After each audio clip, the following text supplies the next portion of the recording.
Bienvenue dans cette deuxième vidéo pour apprendre la programmation avec Python. Donc dans la précédente vidéo, je vous avais expliqué que la première chose à faire, c'était d'apprendre un langage de programmation pour pouvoir commencer à développer des programmes sur votre machine. Alors, comme je vous disais, des langages de programmation, il en existe beaucoup. Et donc on ne peut pas malheureusement tous les maîtriser, hein, ça prendrait... Enfin, c'est le travail de toute une vie, je pense. Et moi, j'ai choisi pour commencer à vous apprendre donc le langage Python. Donc pourquoi celui-ci? Parce que j'estime que c'est un langage qui est quand même très adapté pour les débutants.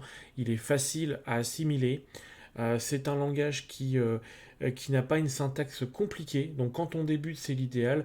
Moi, j'ai commencé la programmation avec des langages beaucoup plus complexes que ça. Quand j'ai vraiment commencé au tout début, moi j'ai abordé le langage C, on en parlera plus tard. C'était autre chose, c'était pas forcément la bonne porte d'entrée quand on commence la programmation. Alors après, certains vous diront que c'est mieux d'apprendre la programmation avec un langage de ce qu'on appelle de bas niveau, comme le langage C. D'autres vous diront qu'il vaut mieux commencer par un langage de haut niveau. Donc ça, c'est au choix de chacun. Moi, avec l'expérience que j'ai, j'estime que je pense que c'est mieux d'abord de se concentrer sur la simplicité. C'est vraiment de comprendre comment la programmation fonctionne. Donc c'est pour ça que je recommande à ceux qui me demandent de commencer par un langage simple, un langage de haut niveau.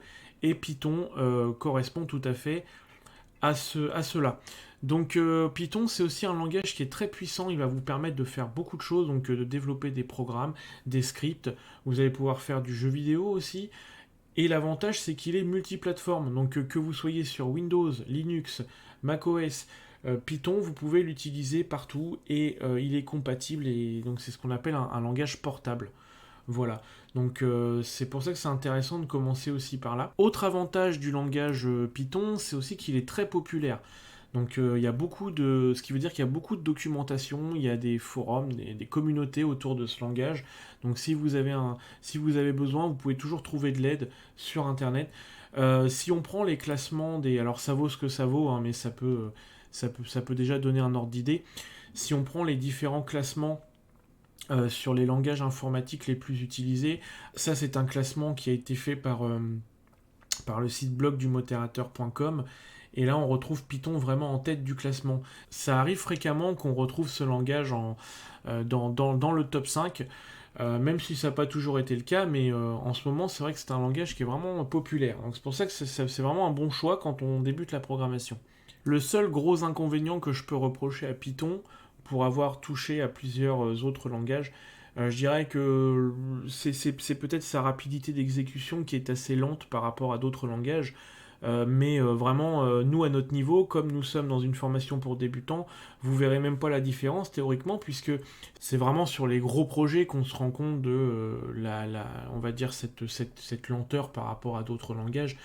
Mais elle n'est pas vraiment perceptible pour nous, l'utilité qu'on va en avoir. Et enfin, dernier inconvénient, je dirais que je trouve à Python, c'est qu'il n'est pas vraiment évident à distribuer. Par exemple, si vous développez un programme et que vous voulez le distribuer à quelqu'un, c'est pas forcément évident par rapport à d'autres programmes, par rapport à un programme compilé par exemple, parce que ça nécessite que la personne ait un environnement Python installé sur son ordinateur et en plus qu'elle lance le script, ce qui n'est pas forcément à la portée de tout le monde quand on n'a pas appris à le faire. On va commencer donc dans la prochaine vidéo, je vais vous montrer tous les outils qu'il va falloir installer pour utiliser Python. Donc vous allez voir qu'il n'y en a pas beaucoup.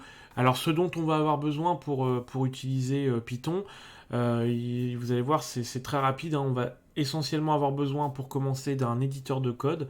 Donc c'est l'outil qui va nous permettre de rédiger notre code source. Et ensuite ce qu'il nous faut également c'est l'environnement Python que l'on doit installer sur la machine. Alors on le fait une fois et après c'est terminé, on peut l'utiliser quand on veut. Généralement, c'est le cas par exemple sur Linux, et bien par défaut l'environnement Python il est déjà présent, donc on n'a rien à faire. Alors ça me permet également de faire une petite précision sur cette formation. Je vous expliquerai à chaque fois comment installer sur Windows et sur Linux, parce que moi je jongle toujours entre les deux systèmes. Moi j'utilise personnellement Linux, mais je montre également comment le faire sous Windows. Une fois que les outils sont installés, Après, je veux dire, au niveau du code, que vous soyez sous Linux ou Windows, il n'y a rien qui change. C'est vraiment au début, en fait, uniquement quand vous installez vos outils. Alors, si l'idée vous plaît et que vous êtes motivé, ben, je vous propose dès à présent de passer à la vidéo suivante. Je vais vous montrer comment installer Python sur votre machine et on va commencer à créer nos premiers programmes. Merci à tous et rendez-vous dans la prochaine vidéo.